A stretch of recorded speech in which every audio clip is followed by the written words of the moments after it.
কাচারি ঘর এক সময়ের গ্রাম বাংলার আভিজাত্যের প্রতীক। মেহমান খানা ও মক্তব হিসেবে ব্যবহৃত ঘরটি ছিল অন্যরকম সৌন্দর্য।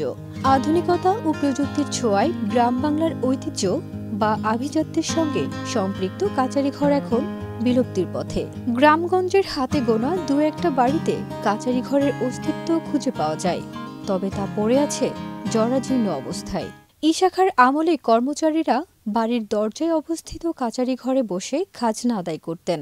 যখন দেশে জমিদারি প্রথা চালু ছিল, তখনও গ্রামের প্রভাবশালী মোড়লদের বাড়ির কাচারিতে বসে খাজনা আদায় করা হতো। সালিশ বিচার সহ গ্রামের সব সামাজিক কাজগুলো পরিচালিত হতো কাচারি ঘর থেকেই। জমিদারি প্রথা বিলুপ্তির পরও এদেশে প্রায় বাড়িতেই কাচারি ঘরের প্রচলন ছিল। এখন আর কাচারি ঘরে নেই শিক্ষার্থীদের চিরচেনা পড়ার আওয়াজ, বাড়ির মুরব্বীদের গলায় পবিত্র কোরআন পাঠের সুর, অতিথিদের নিয়ে গল্প আড্ডায় আসর অথবা রাতের বেলা পুঁথিপাঠ, জারি সারি গান গাওয়া ও লুডো খেলার আসর। বাঙালি ও ধর্মীয় নানা সংস্কৃতির সঙ্গে এই কাচারি ঘর অনেকাংশে জড়িত। পূর্বপুরুষরা কাচারি ঘরে সালিশ বৈঠক, গল্প আড্ডায় বসতেন।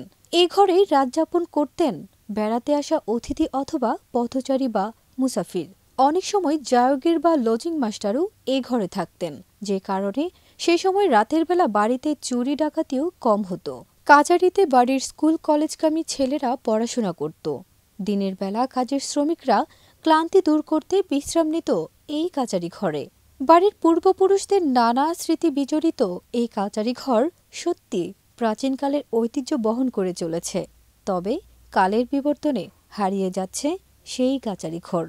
ফারজানা নিকিতা, দেশ রূপান্তর।